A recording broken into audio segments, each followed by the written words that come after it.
Going forward, we would now like to invite Professor Dilip Chandra Nath, sir, Honorable Vice Chancellor, Assam University, Silchar.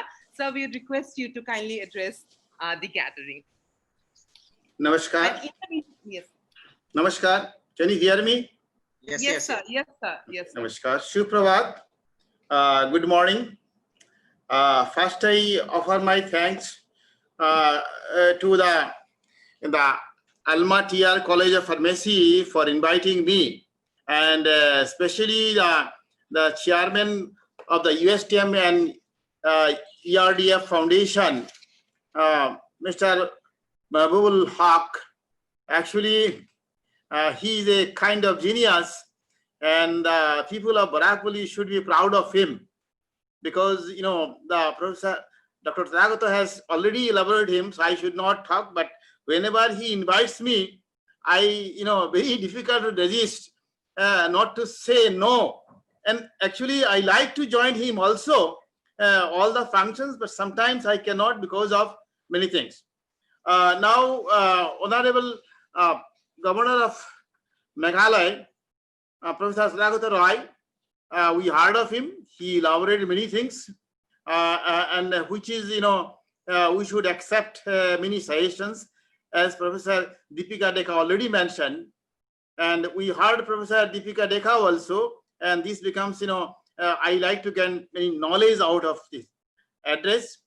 I see in the list Professor G.D. Sharma, the Vice Chancellor, Professor Rajat Gupta, NIT Director, Dr. Dhiraj Bara, Vice Chancellor, Professor B.K. Jain, Vice Chancellor, Tezpur University, and Professor K.R.S. Sambashiva Rao, the Vice Chancellor, Mizoram University. You see a galaxy of, distinguished person. Only Mr. Mahbubul Haq can gather them on the same platform. It's very difficult. I understand. I know. Yeah, I know it is very difficult, but he managed. So he is a good organizer, good manager, and educationist. The people of Barakpuli should be happy that he is able to establish a pharmaceutical institute or a college in the valley. Is a very difficult job in the sense, a lot of things are there. The pharmacy means you have to teach so many courses under it. Madam Deepika Dekha already mentioned chemistry, biochemistry, what not. Other than the pharmaceutical science, you have to teach mathematics, computer science. We have the department here. I face the difficulty of running it because even I have about 21, teaching staff. Still, we have shortage of staff. Even we have a faculty from other departments who helps them. And the whole country is having about 1,100 pharmaceutical institutes, and this part of India only few countable. And now the Barakpuli has the second one. We have the COVID exposes the necessity of what to teach, what not to teach at this stage. Basically, what we need actually, what is the need of that. See, this country is having a large number of the young population. We say the young population and the working group population. We can the dependency ratio is a very low. That means the young people, say, or workable people from 15 to 65 years is constituting about 67%. So we say that this is a kind of demographic dividend we have, and this demographic dividend can go up to the 2055. But demographic dividend is useful only when we have a trained person.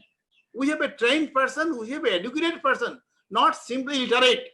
If you the literacy rate is very high, but in the real field, the skilled person and the educated person in the direction we need. We are, our universities, institute, we are teaching some problem we have. we do not, worked out basically the demand and supply.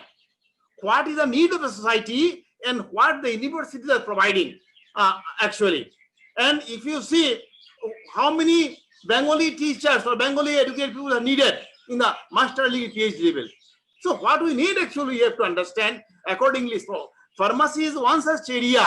Possibly we need in the coming decades even. The India is becoming, the highest producing country in the drugs. The other day I have heard the news that the Indian government is sending the tuberculosis drug to North Korea, about $1 million drugs. So for treating the tuberculosis. So you see, we can produce that much, but still we are not in the top. The China possibly is the top in producing the drugs. So we need more trained person in the pharmaceutical industry. There are many courses: diploma in pharmacy, bachelor's in pharmacy, master's in pharmacy, and then PhD. Another is there that the PharmD, that doctorate of pharmacy. That is, I think, very important course. I think this started in India on 2008. Possibly that course is more clinical type. So the jobs are waiting for those students who got admitted in the pharmaceutical, college. This is the Allama TR College of Pharmacy. I welcome all the students. They are lucky enough. They will be getting, I understand, the good training, and the job is waiting for them. But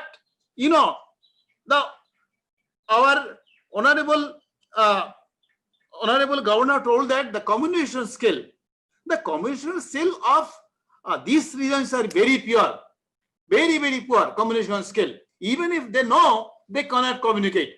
I always feel that thing. So we have to develop that skill. We try it. I hope that Mahabul Haq sir also take care of that part. I try to take care, but these skills we develop at the early stage. Our knowledge cannot be communicated to the teacher. Our students are mostly, they sit idle. They don't ask any question. Even they know that is a necessity for them to ask some question, but they are so much shy, they don't interact. So better to take them to the, the board. But now this time, this is the COVID time. I understand he is very smart that he has started his college on the COVID time, and then of course the online teaching will be started initial. But pharmaceuticals, the practical oriented thing, we have to go to the face-to-face or laboratory. I think we have to develop some distancing formula where we can train them even physical laboratory. Maybe where there is a 10 students can come, you can invite 3 or 4 and take to the practicals. We don't know how long the situation will persist, but day is coming, and then vaccine will develop. So this is again pharmacist. These people, they have to find a solution. There is a say that a doctor can kill one person, but pharmacist can kill 1,000 person. So responsibility of pharmacist in the society is very high, very responsible, very respectable post. I find sometimes treat them, they are very, very respectable, sometimes more respectable than our physicians, because they take care of thousands of people instead of taking a particular one. So if they make a wrong vaccine, they can kill a lakhs of population, but a doctor can kill only one person. So আমি ভাবি আজকে যাদের ছেলেমেয়েরা এখানে admission নিয়েছে আলাম্মা TR college of ফার্মেসিতে, তাদের জীবন খুব আমি বলি খুব উন্নত হবে এবং তারা ভালো চাকরি পাবে। কারণ সবাই মা বাবারা কি ভাবে যে আমার ছেলে মেয়েটা পড়াশোনা করে চাকরি পাক, সেটাই আমাদের প্রাইমারি লক্ষ্য থাকে। হ্যাঁ, কিন্তু সেই হিসেবে যে ফার্মাসি কোর্স করলে এই দেশে চাকরি দাঁড়িয়ে আছে, লাইন ধরে আছে, চাকরি পেয়ে যাবে তারা। উনি বলেছেন যে জানি না কতটা সিট ওনার ছিল এবং কতটা অ্যাপ্লিকেন্ট, 500 অ্যাপ্লিকেন্ট ছিল, সিটটা উনি বলেননি, হয়তো 50 খানি বা 30 খানি সিট থাকবে।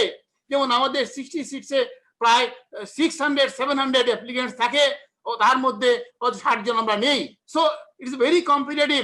তোমরা লাকি এবং তোমরা মন দিয়ে পড়াশোনা করবে এবং আশা করি তোমরাও সেই ভালো ফার্মাসিস্ট হবে।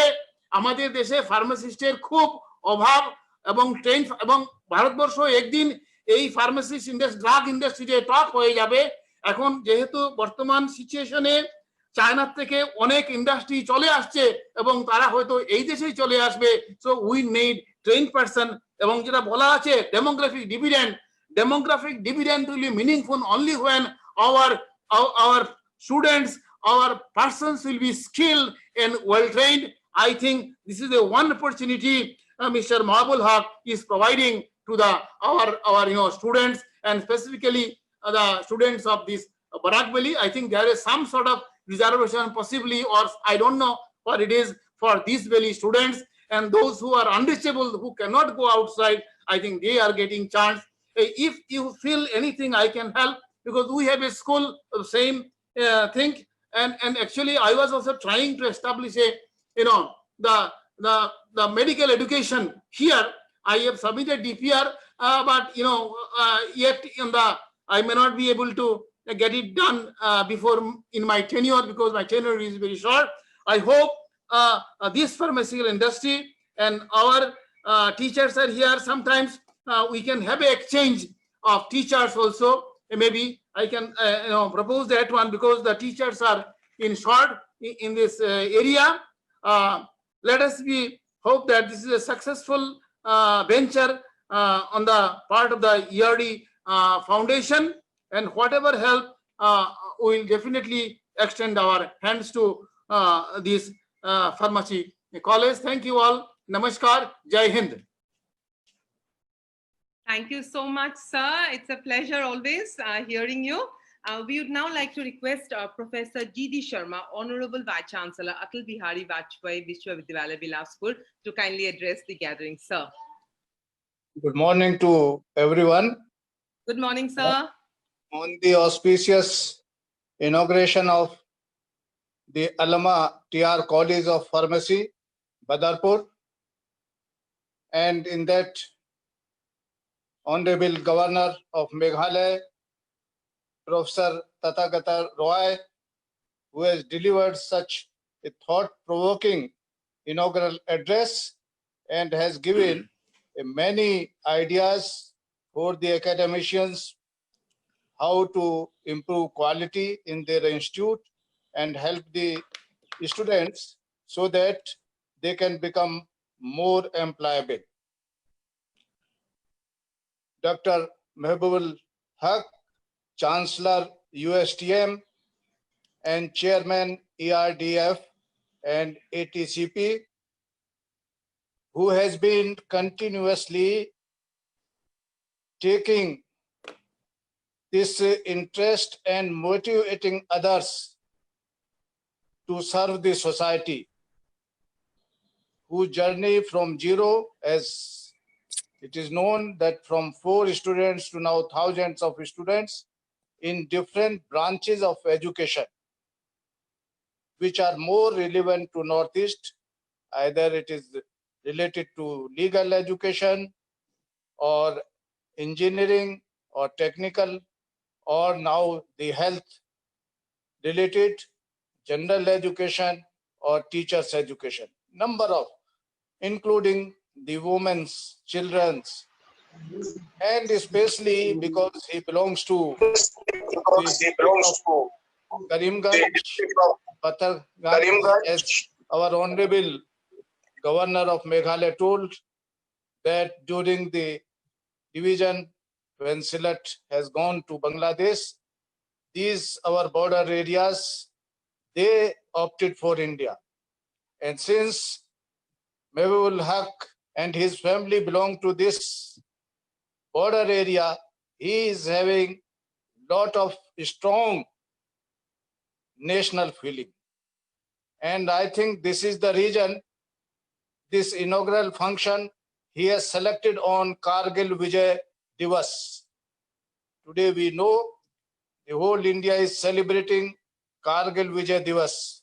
So I congratulate Dr. Mehboob Haq that he is a great visionary and nationalist who is serving the society, particularly Northeast India, with providing quality education in different areas. In that, Madam Professor Deepika DECA, Honorable Vice Chancellor of Sriman Sankardev University of Health Sciences, who is affiliating a university to this college, has delivered a wonderful talk covering so many areas, starting from the syllabus, the scope of this pharmacy college, as well as the branch, and also future of this development of the pharmacy, starting from diploma, UG, PG, PhD, and scope for the jobs in different areas. She has also spoken to newly emerging areas in the multiple disciplinary areas of biotechnology, bioinformatics, microbiology, molecular biology, and molecular pharmacology, and also the nanotechnology, where even that not the chemical methods of preparing nanoparticles, but biological methods have been used. So a lot of new emerging areas she has spoken, and she has such a important vision that with her vision, I am sure the whole Northeast will have more pharmaceutical colleges and also more colleges in health sciences.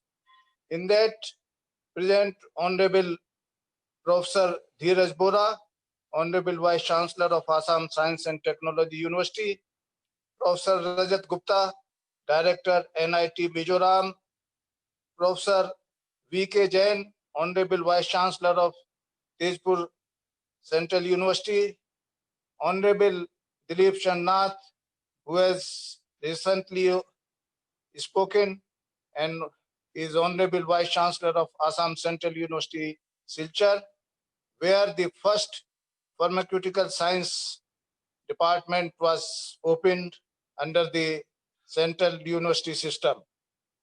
So he has a lot of experience and he can be of great help to this college in Badarpur. Honorable Vice Chancellor of Mizoram University, Professor K.R.S. Samba Siva Rao, Honorable Vice Chancellor of USTM, Dr. Hazarika, Vice Chancellor, Dr. Robin Kumar Sharma, Mehezbin Rahman, Kayam Kabir Rahman, and all other respected professors of USTM, ERDF, and the Alaram TR Pharmacy College. All the students who have recently taken admission to this Alaram TR College of Pharmacy in Badarpur, I congratulate all the newly admitted students that out of 500 students who have applied for the admission, they are the luckiest one to get this opportunity. We know that 3 areas are the most developing areas in this world, especially in India. One of them is environment science or related to the environment studies. Another is health sciences. And third one is the education.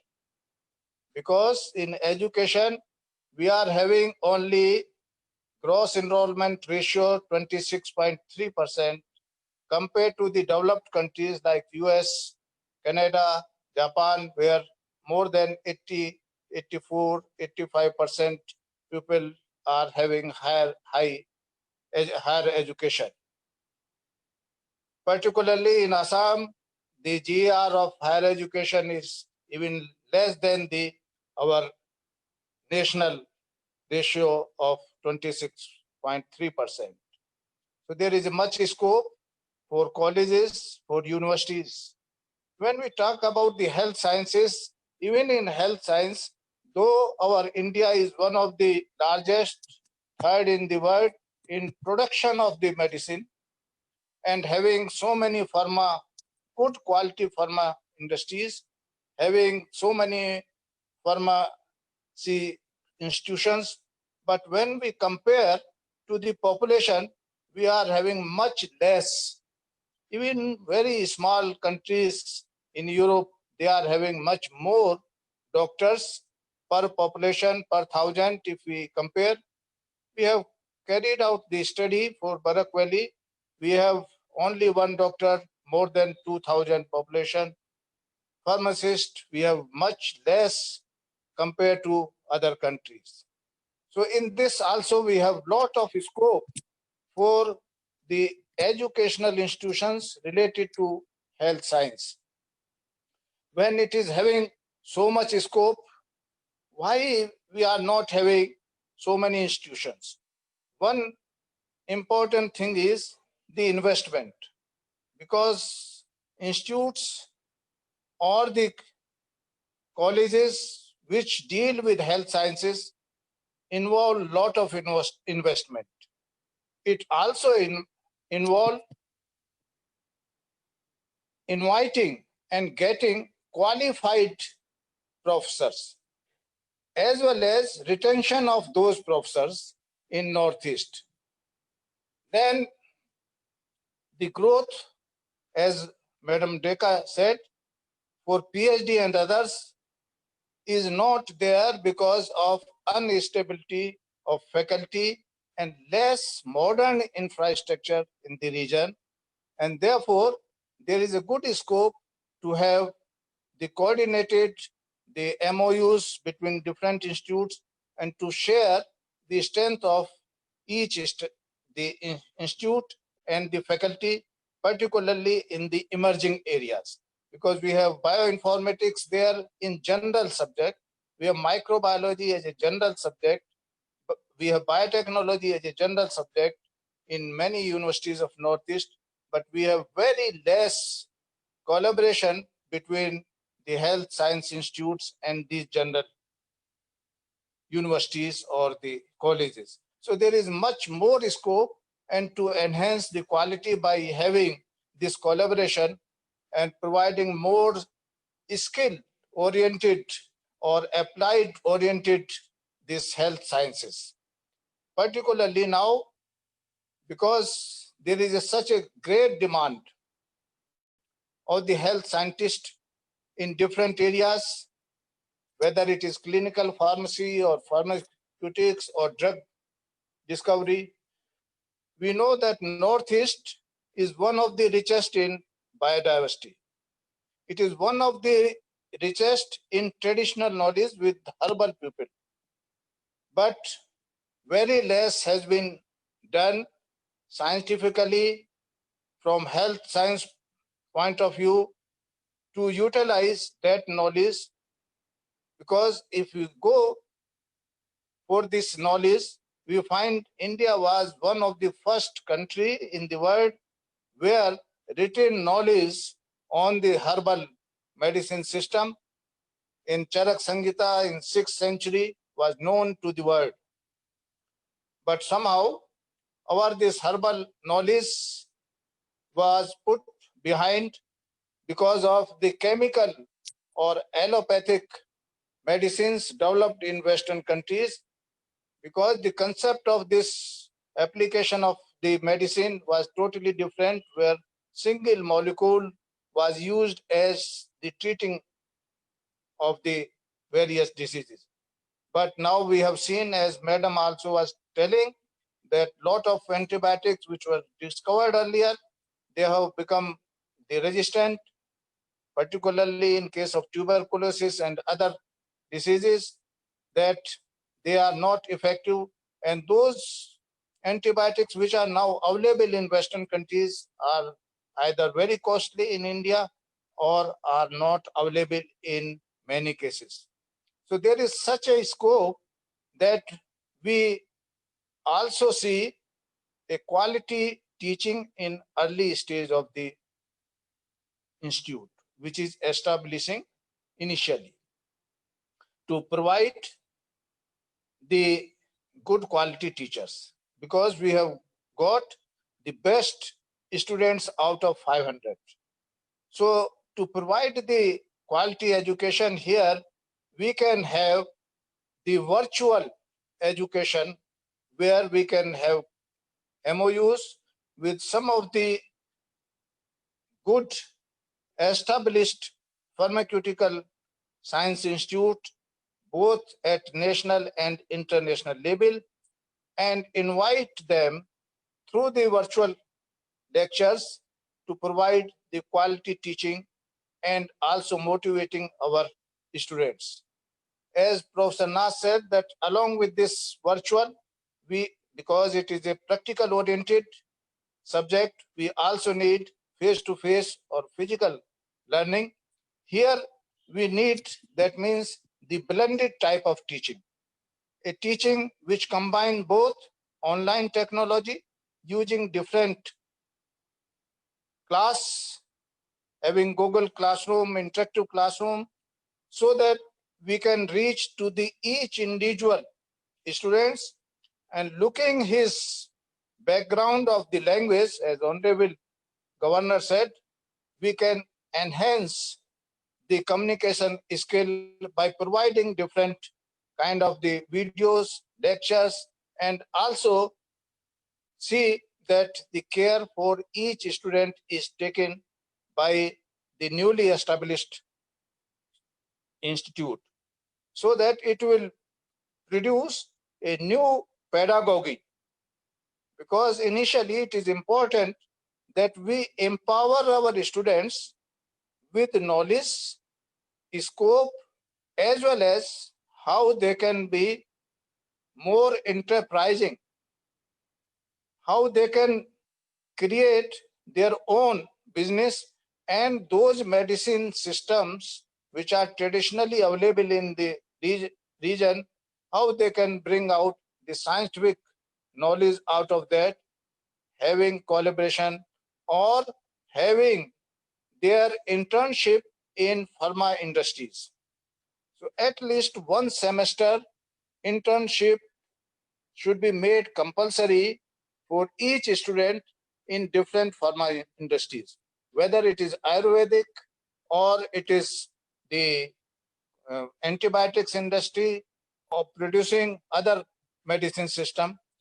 Madam has rightly pointed so many things, that so many Alembic and the Bengal chemicals, so many oldest pharma chemical industries in our system. But there is so much scope, particularly due to the COVID-19.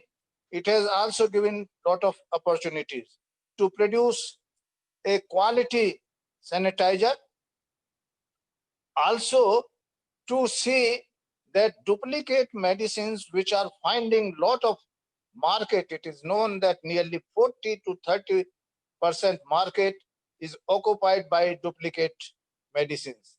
So there is need that there should be the testing system of this duplicate medicine in our Northeast, so students can get this knowledge and also can start their own business where the quality medicine enter in the Northeast.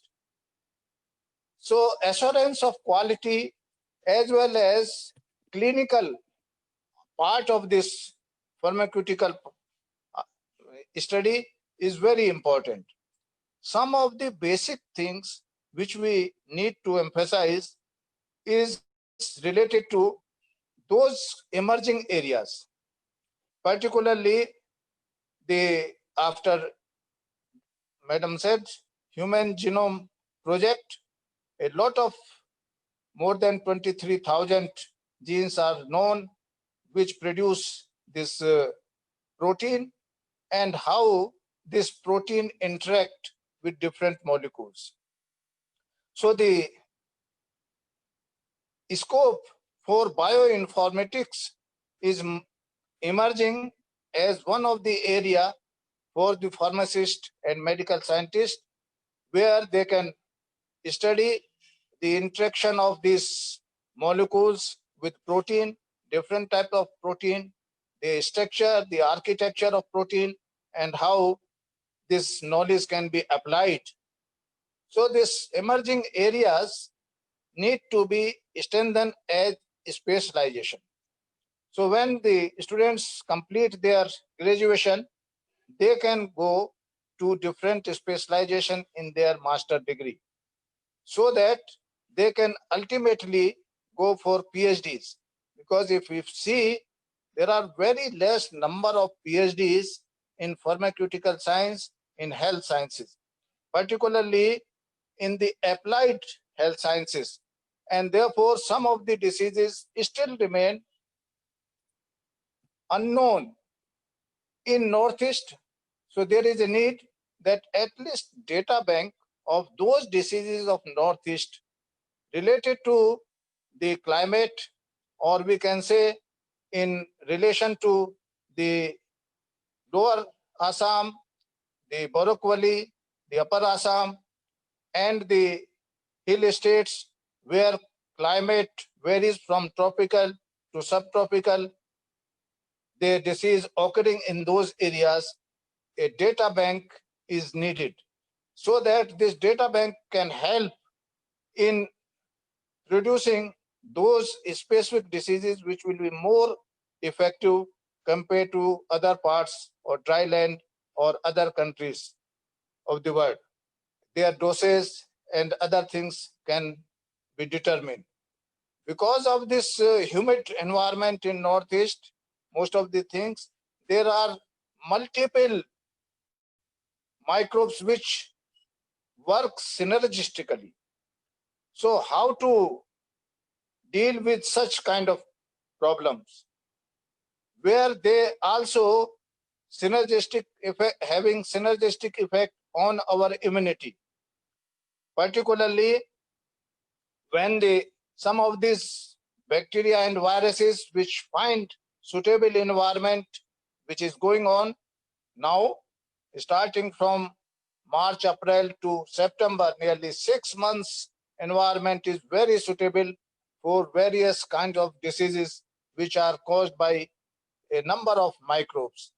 So there is need that how we can provide better health, better counseling. So psychological counseling, the psychological pharmaceutical areas need to be developed, where people can be made aware about their lifestyle, about their food habits, about their use of herbs. If we see in some of the states like Nagaland, Mizoram, earlier lot of traditional herbs was part of their food habit. But as we are going towards modernity, these herbs have gone out of their food habits. So the natural immunity which was present, and when people were more healthy, not having some of these common diseases, are now getting diseases, particularly the diabetic and the blood pressure, the heart attack. These are becoming now very common even at the early stage.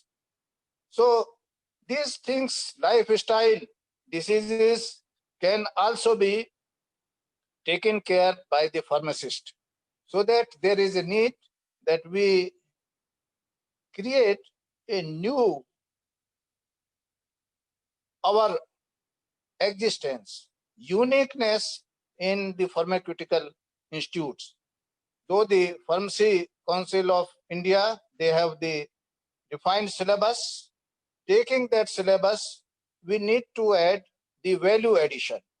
And this value addition can be added by skill-oriented online certificate courses. So by the time a student pass out with the pharmacy degree, he will have 3-4 skill-oriented courses, so that it will give more strength and more orientation of applied value of his education or his or her knowledge. I am sure that today's this inauguration by virtual mode, where so many honorable vice chancellors, directors, honorable governor are giving their blessings to this newly established Institute of Pharmacy, the students and the parents of the students will find that this new opportunity in Barakweli, in Badarpur, which is emerging as one of the hub of the education, will have new opportunity for their career, for their job, both in corporate sector, in government sector, in university and college sectors, as well as in creating becoming enterprising and entrepreneurship in new business and having exploitation of the knowledge which is already available. I once again thank Dr. Mehbubul Haq, who has taken this lead to create new knowledge in Barakweli, and his commitment, continuous commitment, which surprises to all of us that how a single person can have such a large institute maintaining the quality, managing such efficiently, and growing in those areas where Northeast need the new knowledge, creation of human resources for Northeast and developing Northeast as one of the center of the excellence, and also which can lead to Southeast Asia and can become one of the hub to attract the students from neighboring countries like Bhutan, Bengal, Nepal, Burma, Myanmar, and also to some extent from Thailand. I am sure that in future, some of the seats can also be reserved, maybe 10% or so, to the foreign students, because there is a lot of scope for foreign students, and our neighboring countries also, they do not have so many institutes related to health science. This will also provide to develop good relationship between our India and neighboring countries through education. So I am sure Dr. Mehbubul Haq, with his vision, will continue to create new knowledge institutes in Northeast. I once again thank for inviting me from Chhattisgarh state, where there are a number of Institute of Pharmaceutical Science, Pharmacy, and the Pharmacy Association of India. The president is from our Pandit Ravi Shankar Secular University. So if there is any need from this region, kindly do not hesitate. It will be a pleasure to cooperate and to provide any kind of help to this newly establishing Institute of Pharmacy. I congratulate all those students and parents. They have provided this opportunity to their wards to take the pharmacy as their career. Thank you so much. Thank you so much, sir. Thank you. Thank you, sir. As usual, you were motivating, sir. We would now like to go forward and like to invite Professor Rajat Gupta, sir, Honorable Director, NIT Mizoram, to kindly address the gathering. Rajat Gupta, sir.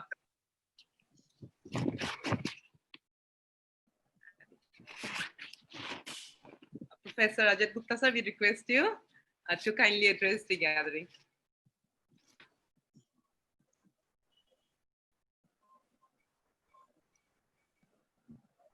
I think due to some technical problem. Gupta, sir, can you hear us? Yeah, yes. Yeah. Morning, sir, and welcome. Yeah. So you're audible, you're audible.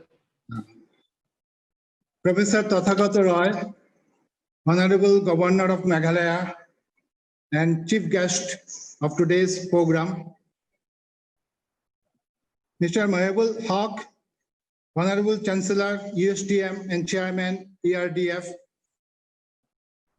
Professor Deepika Deka, Honorable Vice Chancellor, Srimanta Shankardev University of Health and Sciences, Professor Dilip Chandranath, Honorable Vice Chancellor, Assam University, Professor G.T. Sharma, Honorable Vice Chancellor, Atal Bihari Vajpayee Vishwavidyalaya, Bilaspur,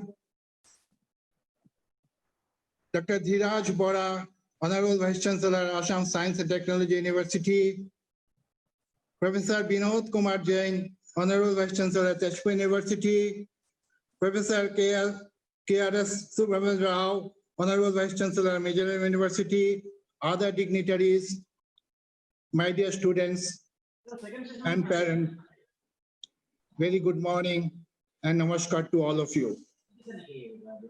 At the very outset, I express my gratitude to Haq Saheb for inviting me in this auspicious occasion of inauguration of first batch of Allama TR College of Pharmacy.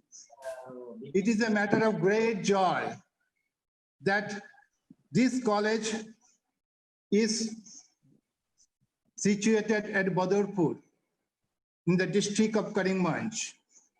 My joy many folds because I belong to Karimganj. I hail from Karimganj, and both Haq Saheb and myself are from the district of Karimganj. সুতরাং আমার আজকে খুশিতে মন ভরে যাচ্ছে যে করিমগঞ্জ ডিস্ট্রিক্টে আরেকটা নতুন করে ইনস্টিটিউট স্থাপন হলো এবং বরাক ভ্যালির ছাত্ররা সেখানে পড়ার সুযোগ পাবে।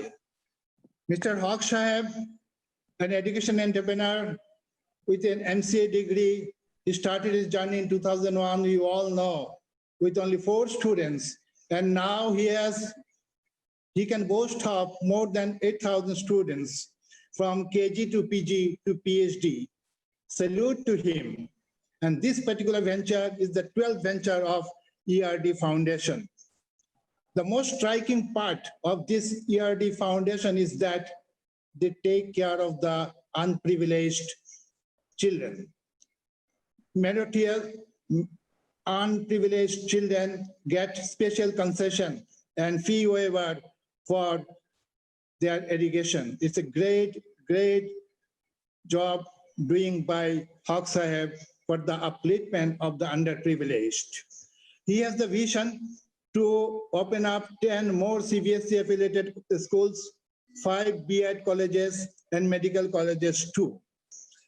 Now, ছাত্রছাত্রীরা তোমরা যারা ভর্তি হয়েছে এবার তোমাদের মনে প্রশ্ন আসতে পারে why pharmacy কেন? আজকে তুমি দেখো বিশ্বে কোভিড-19 এর আমাদের সভ্যতা নিয়ে সংকটে পড়েছে। সবাই তাকিয়ে আছে যদি কোনো ভ্যাকসিন তৈরি করা যায়, এবং সেই ভ্যাকসিন একা কোনো ফার্মাসিস্ট তৈরি করতে পারবে না, একা কোনো ডাক্তার তৈরি করতে পারবে না, একা কোনো সায়েন্টিস্ট তৈরি করতে পারবে না। তারা পারবে, তারাই যারা joint collaboration. Recently Oxford university একটা পেপার পাবলিশ করেছে, সেই পেপারে যদি তোমরা দেখো there are more than 10 authors of different disciplines. So collaboration and cooperation is the need of the hour.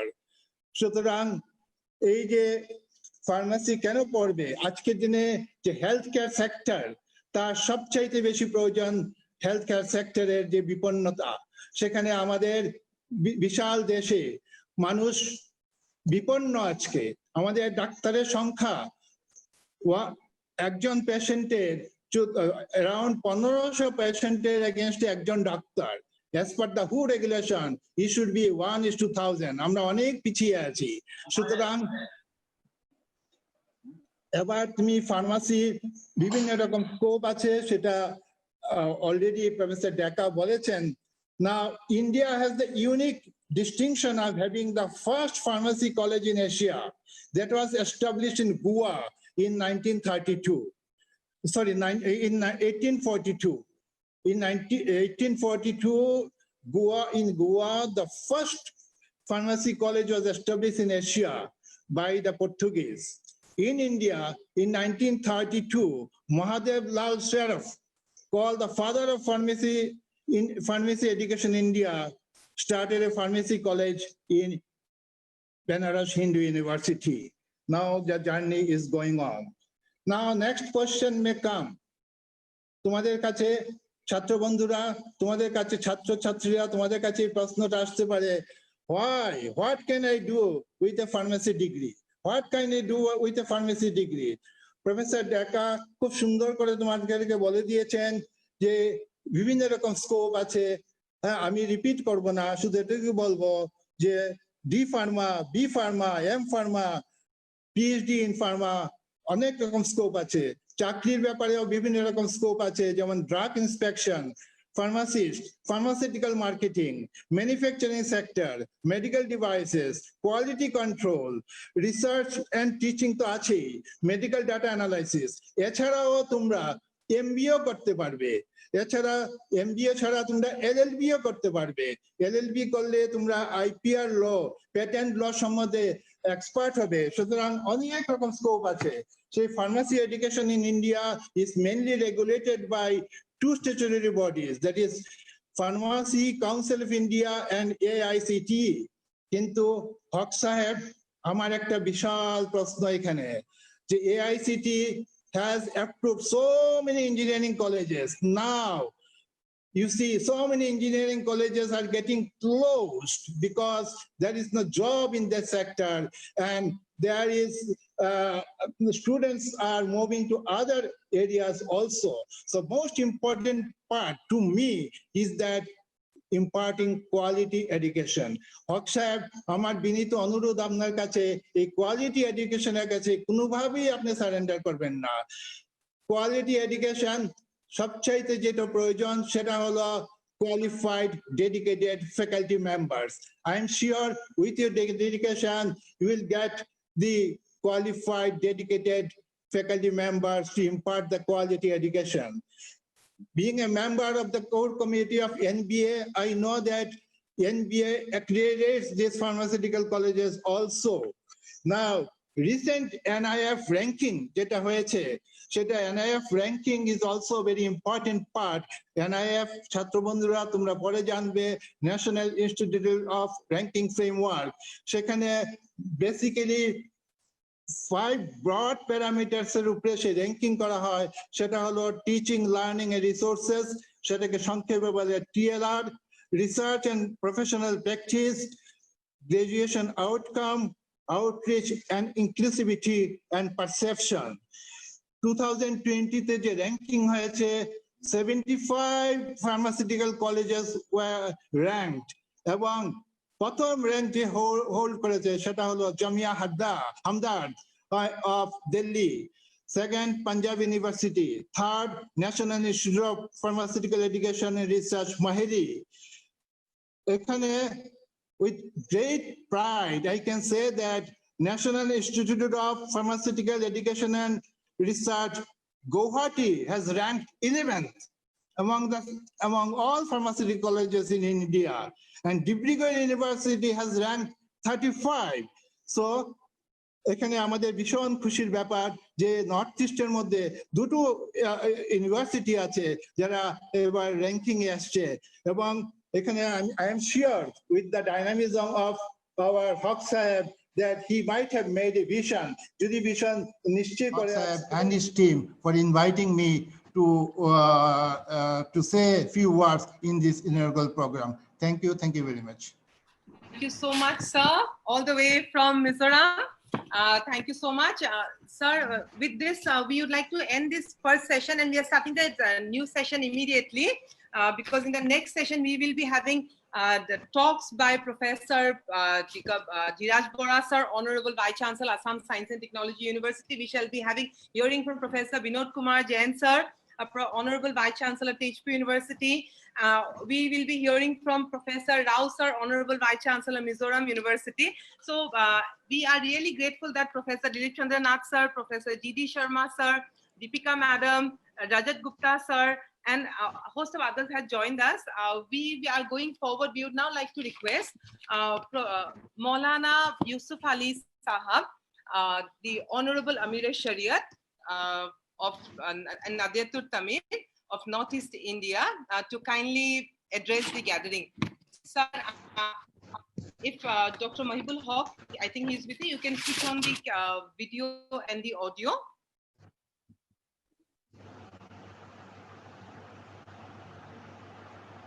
Yes.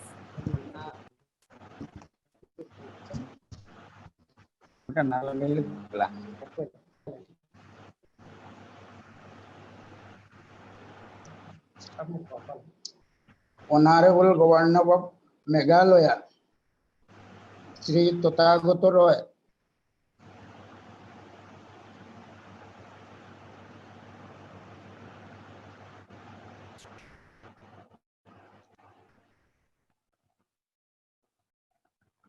Honorable Vice Chancellor of Simanto Shankardeva University of Health Science, and today's keynote Vice Chancellors of Central and State Universities, all the viewers, ladies and gentlemen, on behalf of Emar Tesoria and Amir, I express gratefulness to the newly established pharmacy college in our locality, in the memory of Allama Taibur Rahman Sahib, for which the students of Barak Valley is immensely benefited. I convey my gratitude to Honorable Governor of Meghalaya and all the dignitaries who will be delivering their valuable speech during the inauguration of the first batch of Allama College of Pharmacy. It will be one of the memorable events in the history of Barak Valley, where many vice chancellors are taking part in this great event. I wish all best to the first batch of Allama College of Pharmacy and express gratitude to their parents. I once again welcome all of you to today's program. Now I would request Mrs. Mehjabin Rahman to carry forward the proceedings. Thank you. Thank you, sir. Thank you so Wonderful. much. Thank you, sir. Thank you, sir. With due permission of Maulana Sahab, we are proceeding forward. I would now like to request Professor Dhiraj Bora, sir, Honorable Vice Chancellor. Assam I want to. Okay. I think we দেখো go আমি forward. বাঙালি মানুষ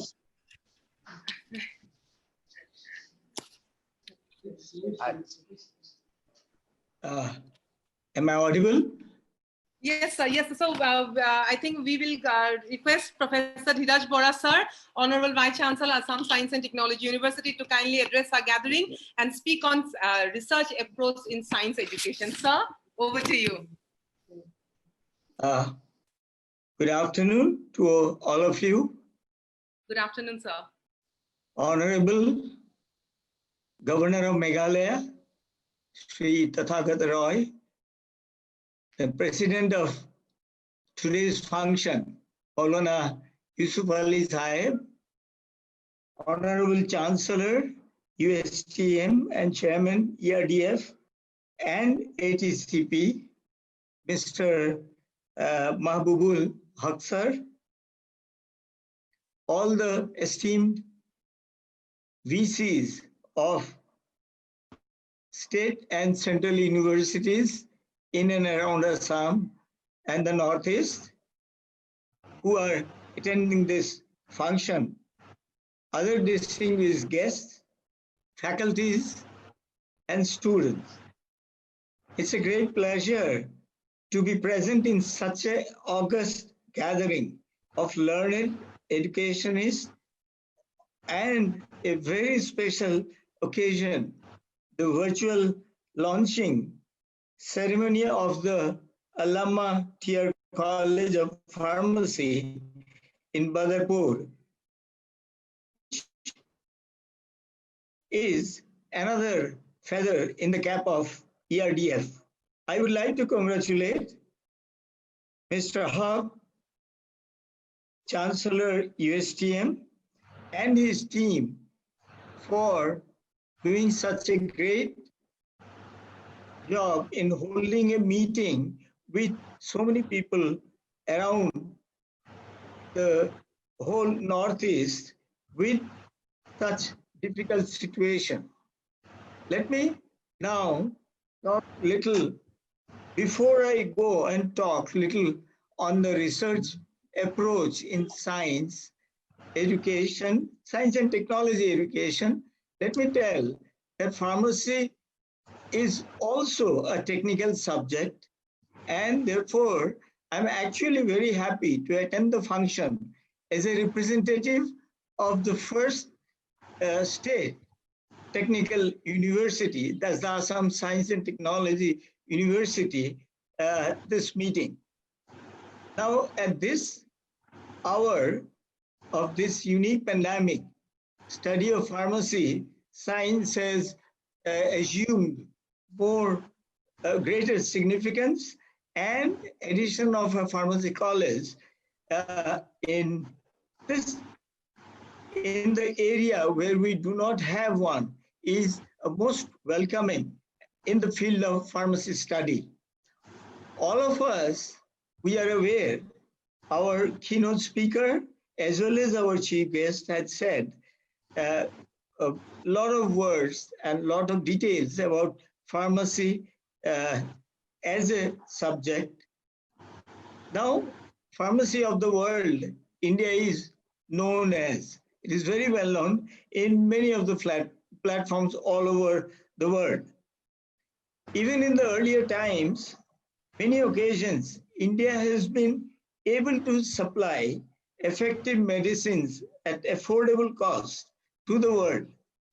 Actually, if you recall, during the AIDS outbreak, I think it was India which supplied medicine at 4% of the cost of actual cost of treatment for 1 year. And this was extremely useful for the whole globe to use in especially continents like Africa. And millions of lives were saved because of such a benevolent activity, act of India.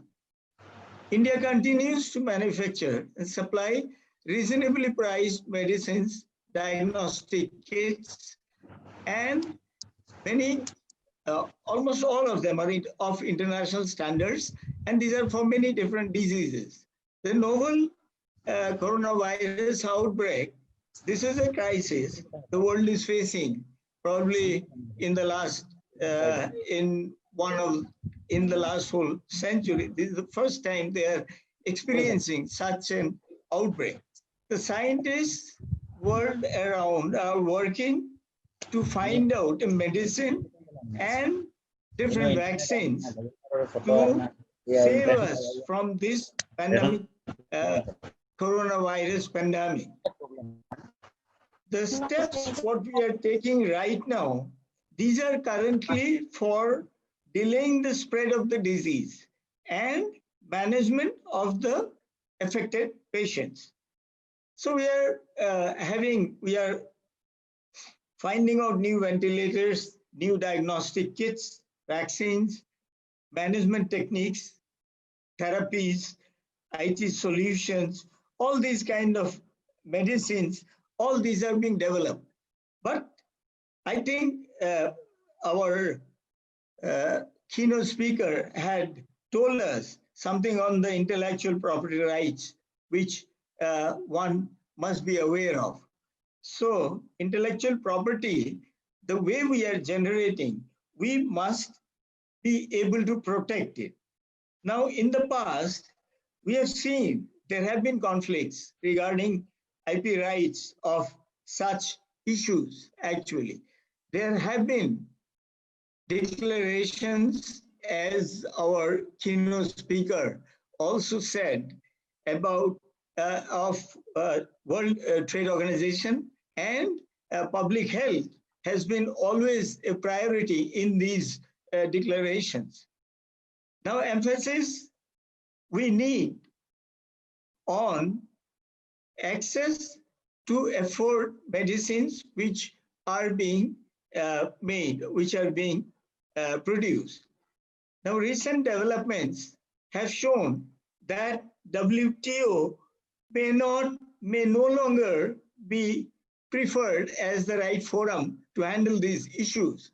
Therefore, people have started talking of bilateral agreements between, with clauses, of course, of dealing with the intellectual properties, and this is being preferred. So we feel that there is an emergent need to create a platform which would enable and also share the research which people are doing and generating these IP generated protective activities. Now we need to lead. Probably India needs to lead this way and form a platform which must be interactive. It should be a one-stop platform which would answer queries instantaneously so that it could guide urgently, and there could be coordination among the people who are trying to manufacture these different medicines, these different vaccines, and many other diagnostic kits, etc. So this is something extremely important. This pandemic has made almost everybody, it has forced everyone to bring in change in their activities, in their lives. So it has changed the educational institutes across the globe actually to adapt. They're forced to adapt the online teaching mode. Courses now we are conducting are online, examinations are being conducted online, and we are giving assignments also in the online mode or through email, and then continuing our activities in a online mode. Now, this is something which has given us, India, a very good opportunity to strengthen our internet connectivities across our rural areas. Assam is not right now really prepared for an online educational system immediately. The interior areas, what we have in Assam, need immediate augmentation of the internet facilities, which could help the students to attend to such online courses. So this is something which we need to do in every villages, towns, so that they get digitally connected for better interaction, to have better interaction between the student and the teachers. In India, all our nationally important institutes, IITs, NITs, etc., they do have a fairly good infrastructure, and they have been able to establish themselves to start these online courses probably quite comfortably. However, the places where we need to take these facilities are the rural places where our students are locked in. They are situated in their houses, from where we need to have them in contact with the teachers, so that in some way we can have the online studies, online education ongoing. The greatest advantage of such a system, if we have, it will be slowly become, we will have a national accessibility to online mode of activities. Slowly then we can go over to even probably global online education systems. But at this point, I would like to say one of the main important activity in the research approach we need to start with is the development of the research environment in an area, be it online, be it offline. We need an environment where research can grow. For that, not only the research culture, we need the fundamental structural changes also in many of our curriculums, probably many of the syllabi and programs. We need to change them in such a way that we popularize our programs. We can attract the students more across the country. We need to have skill developments. This has to be a part of the curriculum, especially in the engineering and the science degree programs. This will create future entrepreneurs. Future entrepreneurships can grow even in rural areas. Now, this is one way, probably as we already heard, to beat the unemployment and increase the business skills among our young students, the youth. So not only that, the second emphasis I would say we need to have, which once again even our chief guest had referred to, was we need to have heavy emphasis on the language lab. We need to have language labs in the universities, in the colleges, where we can strengthen the activities which the faculties do. The institutes have to nurture the faculties in such a way that they realize how important it is to communicate to the outside world in the way they talk, in the way they think. Because not only the language, we are talking of engineering. We need to understand the engineering language of people in other places so that we can talk.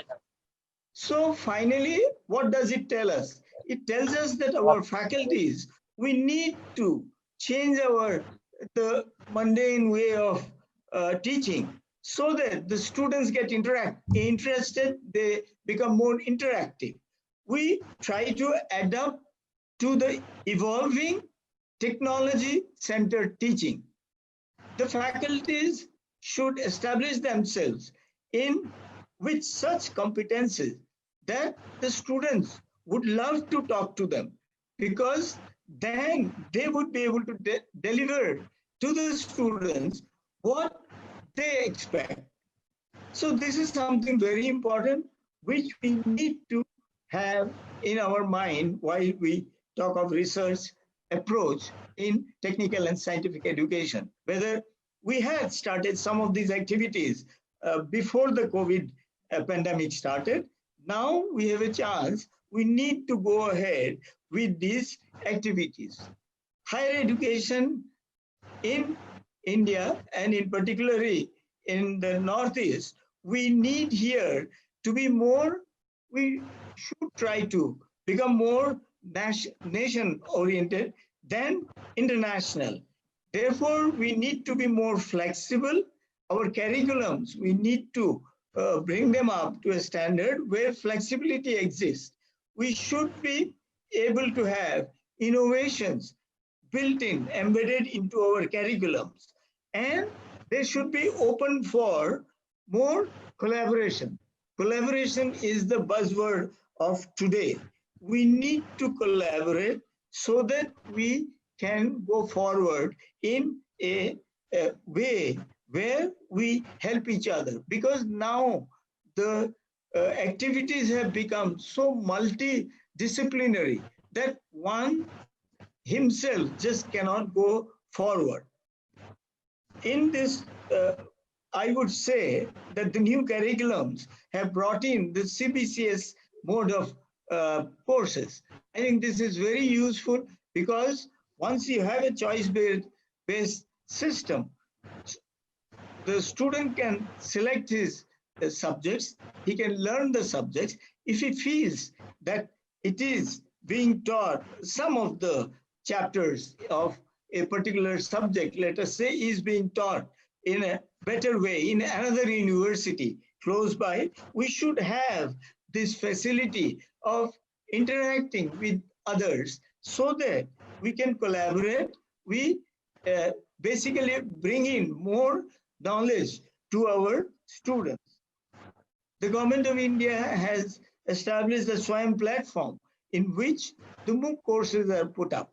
These are courses which are given by extremely talented, extremely intelligent faculties who are well known in their subjects. So students can look into them, study them, take those courses, and then take the credit into their new curriculum so that they can go forward in a much better, with a much broader view. So higher education actually needs little redesigning. And in this, as I already said, we need to be flexible, we need to be more innovative, we need to aim for becoming more international, however, we must be locally connected and socially responsible, more collaborative, and less risk averse. Now, these are, you want to be international, at the same time, you need to be locally connected as well. So you need activities which can basically be acquired from very well-known international agencies or faculties or industries. Our students can gather it so that they can deploy some of these expertise, what they learn, to the local problems, what we are facing around. Just to give you an example, we are in the lockdown situation. My university, it's a technical university, the students are all logged in. We are having online courses, but as I told you, you cannot access everyone in the online mode. So what we have tried now, therefore, to have some online courses with other well-known universities or well-known institutes around. We have tied ourselves in some of the projects with IIT Guwahati, so that through them we can access to experts from national institutes. We can get experts from the industries so that our students can really learn things which we really be practicing once we go into an employment mode. So this, for example, our students are doing VLSI courses, artificial intelligence courses, and these are courses, they are doing it along with IIT faculties, along with industry experts, so that finally when they go to do the internship, they will land up doing problems which are more industry oriented, so that they can apply what they have learned in this online mode, what they have designed with the softwares, what they have designed, so that it can be immediately deployed into industries. So this is something which has become very popular. 400, 500 students of our university in the 4th semester, 6th semester students are doing these activities and they are enjoying it. So along with this, we need traditional learning of hand-on work. We need to collaborate once again with other educational institutes or other faculties who will have such expertise which can tell them some problems which are right next door. In fact, in this area, for the mechanical and the civil students, what we are doing is that we are having some training for doing some prototypes. For example, one is we are calling it a mother shelter. That means it's a floating place where 30 to 40 people could stay during the flood situation. We are trying to design this kind of things. We are trying to see what are the requirements, how to go about doing these kind of things which could be useful to our people around. So these are activities which are bringing interest into the students in engineering. They have realized that without engineering, probably it is not very easy to progress these days in this world of technology. So coming back to internationalization of or global learning, true international engagement comes only when we can have the integration in the curriculum and activity participations by the faculty. Faculties need to be motivated. We need to have faculty development programs in such a way that we motivate them and we actively involve them in the curriculum integration. In fact, we do have a board of studies for each subject where we have faculties directly involved along with the experts, along with outside experts and industry experts to bring up these curriculum, these syllabi in such a way that it is more useful to the people. So when we have online education, it doesn't mean that we will have a course without any laboratory experience for the students, because skill development and experimental activities need laboratories, need workshops where we need to have training for these students so that they can really launch their activities in the industries, or they can start their own entrepreneurship. So for these purposes, one needs to devise or needs to work out once we have a little slowdown in the pandemic activities, once the lockdowns are open, we can find out ways of having, keeping social distancing. We can have these activities probably in smaller batches and give them the training to make them absolutely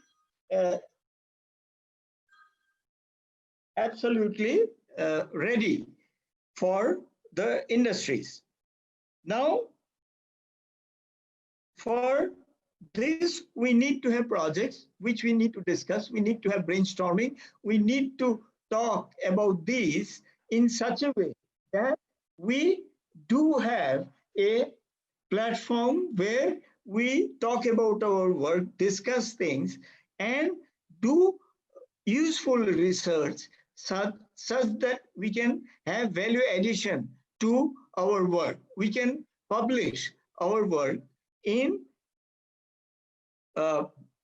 high index journals.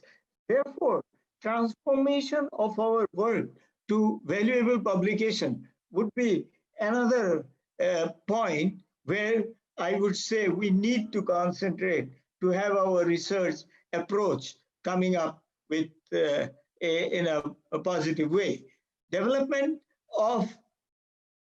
We need to develop a joint academic coding system. It's something like the CBCS, so that we can talk to each other, we can look at each other, we can collaborate among ourselves. Now, with all these activities, we do have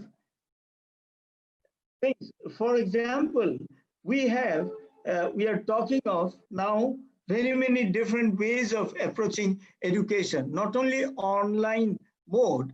There is this cluster mode where also one can think of bringing in the skill development activities, the laboratory activities they could be centralized at one place, and then probably this could be shared by many different organizations. So clustering is something which is being looked at now. Not only that, the experiential mode of teaching, pedagogy, is become now, in fact, central government is bringing it. MHRD has now told the CBSE curriculum to the teachers to be trained in this kind of a mode of activities, which would then bring our students in school in the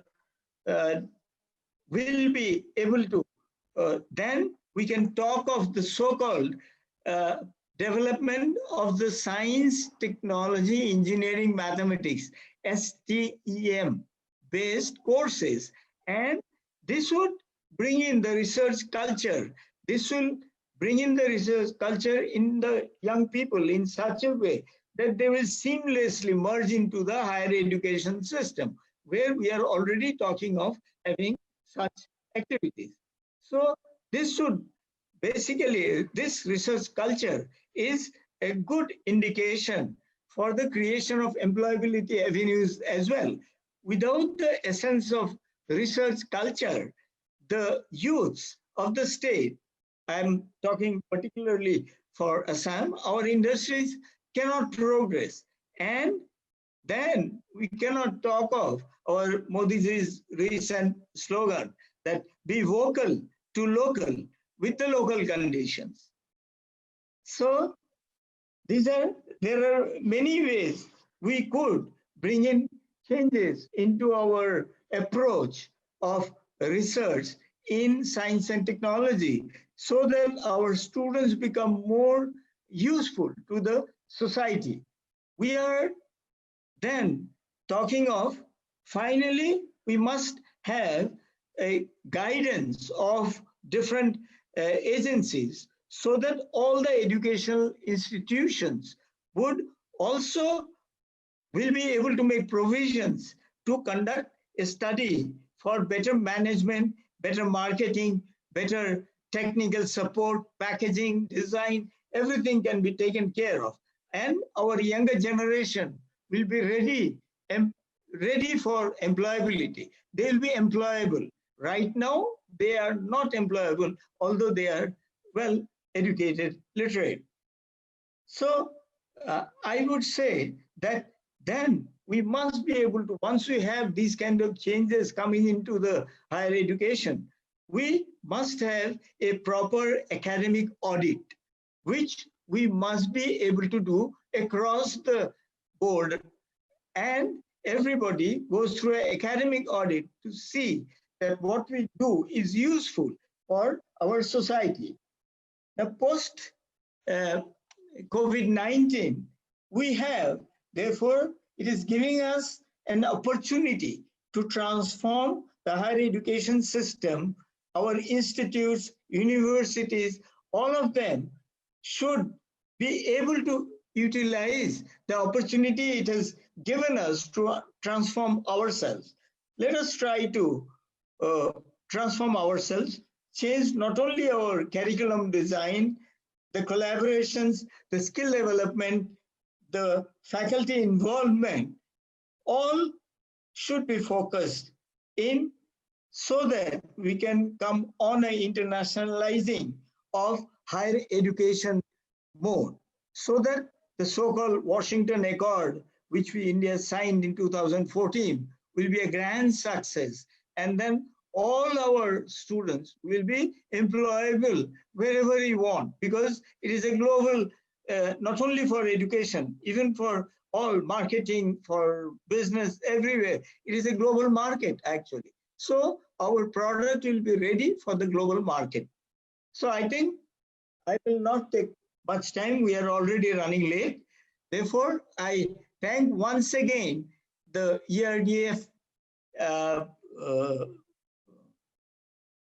the USTM, and the team of USTM for giving us such opportunities to interact, where not just a few, but many people of the same kind can discuss, throw ideas to each other, and then develop in a collaborative mode. Because today is the time we talk of collaboration, not cooperation. We must understand the difference between the two words and collaborate with each other. Thank you very much. Thank you so much, sir. It's wonderful because, you know, we really hope that with your deliberation, we tend to produce students, we tend to produce human resource who are more employable and can come up with the development of the nation, sir. Now we would like to invite Professor Vinod Kumar Jain, Honorable Vice Chancellor, Techbu University, to talk on the opportunities of research and development in India. Over to Professor Vinod Kumar Jain, sir. Sir, your mic is, I think, Jain, sir, your mic, you're not audible now, sir. I think mute. Yes, sir. Ji. Thank you, Madam Rahman. And it was such a pleasure listening to the Honorable Governor in the inaugural session. And it was just wonderful to listen to our friend, Professor Deka, who gave such a wonderful presentation on the rundown of the pharma sector in our country, highlighting the challenges and the opportunities which exist in India. And thank you, Dr. Haq, for giving me this opportunity to interact with you. Fellow Vice Chancellors, Director NIT, all distinguished faculty members, and dear students. First, let me congratulate the ERD Foundation and its very illustrious and enterprising chairperson, Professor Haq, on this happy occasion of the inauguration of the first batch of Allama TR College of Pharmacy. A short while ago, I was privileged to listen to Professor Deka, and in view of the thrust areas she mentioned, the challenges she mentioned, and the opportunities which exist, hopefully, and in fact, I'm very confident that this college under ERD Foundation would produce the human resource with the requisite skills required for a very vibrant future of the pharma sector. In fact, if you look at the progress of our country since independence, India has come to be identified or has earned a great deal of reputation in a very few sectors. And one of the, or rather, some of these prominent sectors, as you all know, are IT, space, and of late, pharma has also joined the list. And in fact, all this has been possible because the government has put in place a very enabling R&D infrastructure. The scientists and the researchers of our country have also responded magnificently. In fact, if you look at the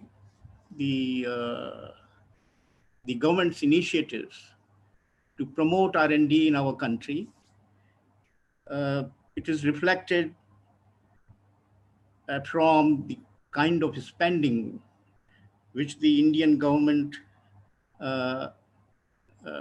is doing right now for R&D, something close to 0.7 or 0.8% of our GDP is being spent on R&D in our country now. The extra mural research funding from S&T agencies, whether they are DST, ICMR, DBT, CSIR, and what have you, that has increased manifold. I remember when we were, fairly young and had joined this academic profession, it was tough to compete for extramural research projects. And the amount which was available per project was very meager. But today that has changed dramatically, and substantial amount of funding is available. And if you also look at some other statistics, that is the number of researchers per million of the population in our country, that has doubled in the last 20 years. And today, that figure stands at something like 255 researchers per million. But still, this figure is far lower than some of the most developed countries and advanced countries which they have. As a result of this enabling R&D ecosystem which exists in our country, there have been some very gratifying results. As you know, and a little while ago, one of the speakers did mention that we rank as one of the leading science and technology nations, at least in terms of producing PhDs and the number of publications. India has this distinction now that we are the third in the list of the PhDs which are being awarded in the field of science and engineering after US and China.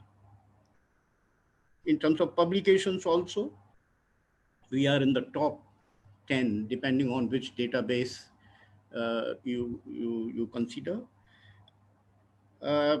We are also fairly high in the ranks as far as the patent filing is concerned. And of late, the number of patents being filed has increased tremendously. Partly, it is again to do with the government's very enabling policies, wherein they are in supporting the startups, the innovation, and other R&D activities. And if you look at the innovation index of the country, in fact, as some of you already know, that India has improved a notch by 5 places. Last year, when the figures were published, we are at number 52. But that's not all that satisfying, although we have improved a bit. But one of the startling sort of statistics as far as these patents are concerned is that even today, most of these patents are accounted for other science and engineering disciplines and not so much by the pharma or the health sector. And this is something which is a cause of little concern to the researchers and the policymakers who are in this field of healthcare or life sciences. One of the areas of concern is, and this holds true across all disciplines, it's got nothing to do with pharmacy alone, that the impactful research publications, they are lacking. In fact, in our country, yes, we do publish a lot, and as I said a little while ago, that we probably stand at number 3 or number 4 in terms of publications. But whether they do make some impact for the larger good of the society, that is something this is questionable. And therefore, you know, even in the pharma sector, we hardly have, you know, noteworthy innovations coming from India. Although India has now the distinction that, you know, the market share of the pharma products are accounted for to the extent of something like 85% by Indian companies and the rest by the multinationals. And this was just the other way around, way back in 60s and 70s when MNCs used to have nearly 90 to 95% share of the pharma market, and the Indian firms were practically non-existent that time.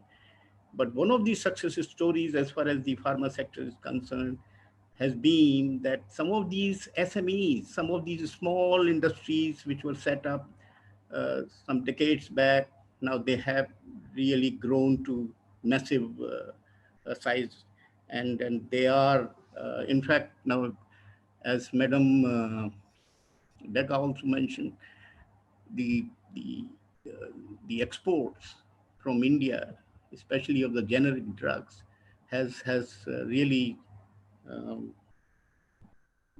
increased manifold.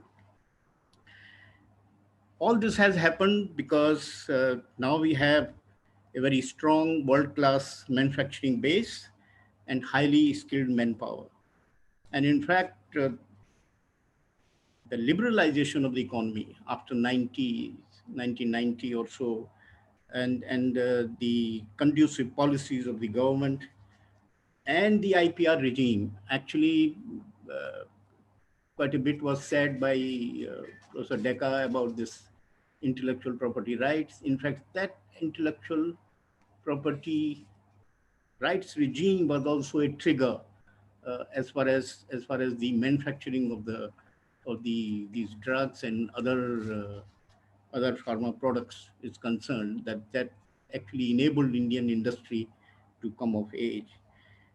So overall, I mean, if you look at the scene right now, as far as the pharma sector is concerned, the R&D in the pharma sector is concerned, given that we have, as Professor Sharma, G.D. Sharma also mentioned, that we have this huge, we are blessed actually, we are blessed with this biodiversity, not only in the northeastern region, but in some other parts of the country too. And given our traditional knowledge systems, there is every reason to be confident about the future of the pharma sector. There are various schemes of Government of India. You know, for example, DST does encourage the collaborative projects between the academic institutions and the industry. This is just to encourage the research which is leading to some fruitful innovation. There are some, again, very encouraging policies from the Indian government, which is with regard to, you know, academic institution partnering with an industry wherein the capital assets, you know, that can be taken care of by the private industry, but the recurring grant could be to the tune of 70% by the government to the academic institution, and 30% has to be from the side of the industry. In fact, taking advantage of some of these schemes, there are many top-class institutions in our country which have already forged some very meaningful linkages with industry. I do know that in my own university, there are a few faculty members who have signed some kind of MOUs with some of these industry, and they are developing some drugs or trying to develop some vaccines. So there is a very conducive environment currently prevailing in the country as far as the R&D goes. And then this government's focus on a healthy society, that also seems to be, I'm sure it's going to spur the R&D in the pharma sector a great deal. So I would just conclude by saying that these young aspirants who have taken admission in the college, they are at a time in our history of our country that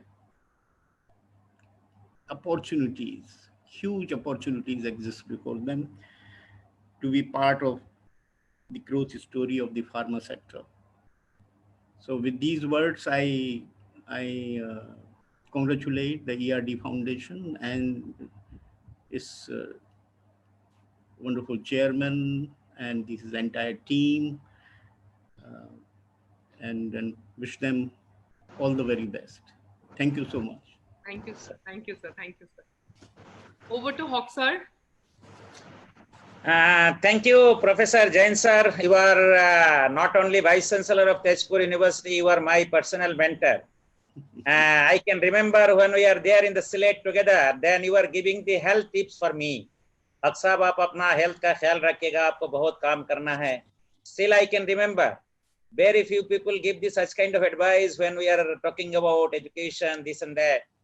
But in this age, you are taking care. When I connect you, always I get the inspiration. आपका बात इतना अच्छा सलीके से आप करते हैं, मतलब सारा मतलब अच्छा लगता है, पूरा एक अलग से एक इंस्पिरेशन मिलता है. Thank you very much, sir. And I am seeing that from 10 onwards, you are continuously sitting. Although I have sent a message to you that, sir, you can discontinue and I can give you a reminder when you will be joining in your session. Thank you very much, sir, for always I create inconvenience for you. All the Vice Chancellor, distinguished Vice Chancellor, Central and State, GD Sharma sir from Atal Bihari Vajpayee University. Sir, आप सबसे दूर से connect हुए हमारे साथ.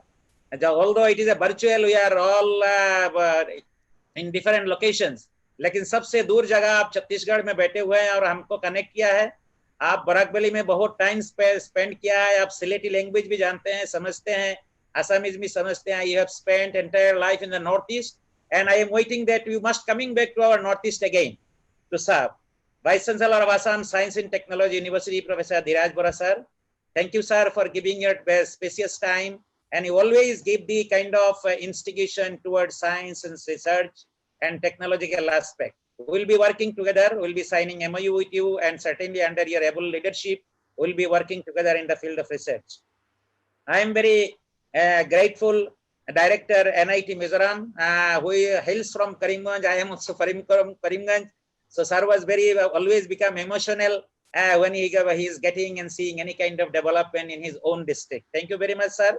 And I am very grateful to Maulana Yusuf Ali Sahab, who is Amir Shariat, and the college we have named after Maulana Allama Tayyibur Rahman. He was also Amir Shariat. After his death, he has taken over.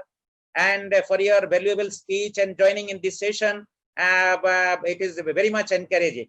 Certainly, after this pandemic situation, we'll be meeting again physically, and we'll try to convince all distinguished Vice Chancellor to visit and see our infrastructure in my home place. I'll be more happy. We see that this entire virtual ceremony, so many distinguished guests, but it is very much economic for us because we have not offered a cup of tea to any Vice Chancellor, distinguished Vice Chancellor. So it's become, because of technology, it's become very economic services for us. Vice Chancellor of Mizoram University. This is virtual tea. Yes. Yes, virtual tea. And Professor Rao sir, who have another session from 1 p.m. onwards. So he is requesting that to deliver tomorrow morning at 9:30. All the parents and all my students from both the pharmacy institutions, School of Pharmaceutical Science and Allama TR College of Pharmacy, that you must be joining compulsorily tomorrow morning at 9:30. We'll be sending you link today today by evening today, so that you can join Professor Rao, because Dr. Rao sir has also a PhD from the pharmacy. So he is more interesting to deliver a lecture for the students and the faculty members. So please, you need not miss. I am very grateful to Honorable Vice Chancellor of Shankardev University of Health Science for giving affiliation to us. And Vice Chancellor, our one university in the Barak Valley, this is Assam University Silchar, Professor Dilip Chandra Nath, he has enlightened us very nicely. And we are also the part of Assam University Silchar because our women's college is affiliated to Assam University Silchar. Thank you very much, sir. And lastly, I must be very grateful to all the parents who have shown the faith in this pandemic situation. They have selected Allama TR College of Pharmacy because in a private institution, we as a founder, we always understand always students and parents show the hesitation, whether they will be joining or not joining. But you have shown faith, more than 500 students, and still we are getting so many recommendations from politicians, from stakeholders, from principals of different colleges that they could not appear the online test because of network problem. Please allow them. But by tomorrow onwards, few seats left, tomorrow will be filled up.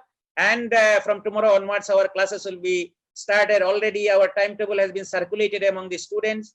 We have organized the orientation program for the students. You are all familiar with the technology. First time the students from the rural areas, they appeared the online entrance test and through Google. And also we have organized a orientation program before the online test in Zoom. So our all students are now smart enough.